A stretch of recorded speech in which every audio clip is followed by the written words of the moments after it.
আজই ডাউনলোড করুন আর এনজয় করুন আপনার পছন্দের শো।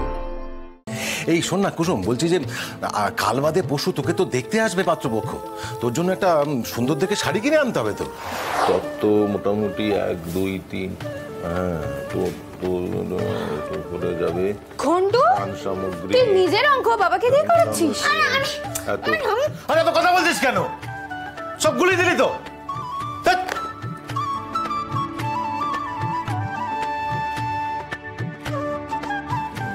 বাবা গো বাবা, এত রাত! এ তো পুরো পৃথিবী ওলট পালট হয়ে যাবে।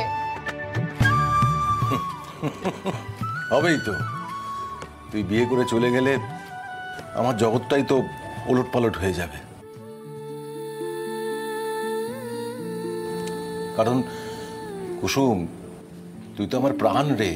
তাহলে বাবা, তুমি নিজের প্রাণকে এত তাড়াতাড়ি কেন বিদায় করে দিতে চাইছো? বিদায় কোথায় করে দিচ্ছি, তোর বিয়ে দিচ্ছি। হ্যাঁ রে, সব বাবারই একটাই স্বপ্ন, তার মেয়ের বিয়েটা ভালো করে হোক, সুন্দর করে হোক। আমার তো এই একটাই ইচ্ছে, সেটাও যদি সত্যি না হয়।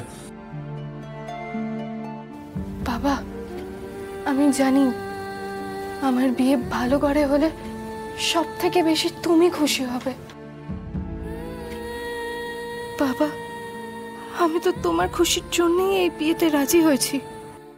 ও দিদি তোমার প্রাণ, আমি বুঝি কেউ না। তুই তুই তো আমার জান। ঠিক বলেছিস, তুই আমার জান।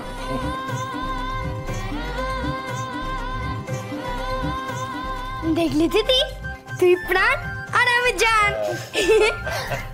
আচ্ছা, অনেক হয়েছে, এবার তোমরা ওঠো তো, আমি বিছানা করি। ও বিছানা করবি? হ্যাঁ কর কর কর।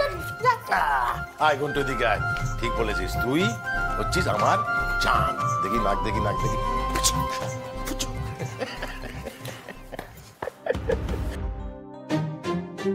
এত টাকা, এত খরচ! কি হলো কি কুসুম? আরে কি দেখছিস? আরে এত টাকা খরচা হবে না, বাড়ি লেখা আছে, অনেক কমে যাবে। তুই চিন্তা করিস না, তুই চিন্তা করিস না। বাবা, যতই কমুক, কিন্তু এত টাকা তুমি কোথা থেকে পাবে? আরে এত বছর ধরে টাকা রোজগার করছি কিসের জন্য? হ্যাঁ জানিস কুসুম, বাবা মা হলো সন্তানের কাছে একটা চন্দন কাঠের মতো। সেই চন্দন কাঠটা তুই যত ঘষবি তত গন্ধ বেরোবে, কিন্তু ঘষতে ঘষতে একদিন চন্দন কাঠটা শেষ হয়ে যাবে। তুই কোণে সেজে শ্বশুর বাড়ি যাবি, সুখে ঘরকন্যা করবি, এটা দেখে যেতে পারলে আমি শান্তিতে চোখ বুঝতে পারবো রে। বাবা, সব সময় খারাপ কথা না বললেই নয়, তাই না? আচ্ছা ঠিক আছে, এই যে কান মুলছি, নাক মুলছি, খারাপ কথা বলবো না, ঠিক আছে? রাগ করিস না মা। এই শোন না কুসুম, বলছি যে কাল বাদে পশু তোকে তো দেখতে আসবে পাত্রপক্ষ, তোর জন্য একটা সুন্দর দেখে শাড়ি কিনে আনতে হবে। তো আর আমার জন্য?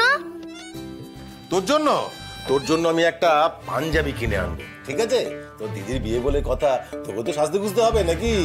আমি ধুতি পরবো বাবা। ধুতি পরবি? বেশ, তোর জন্য আমি ধুতি কিনে দেবো।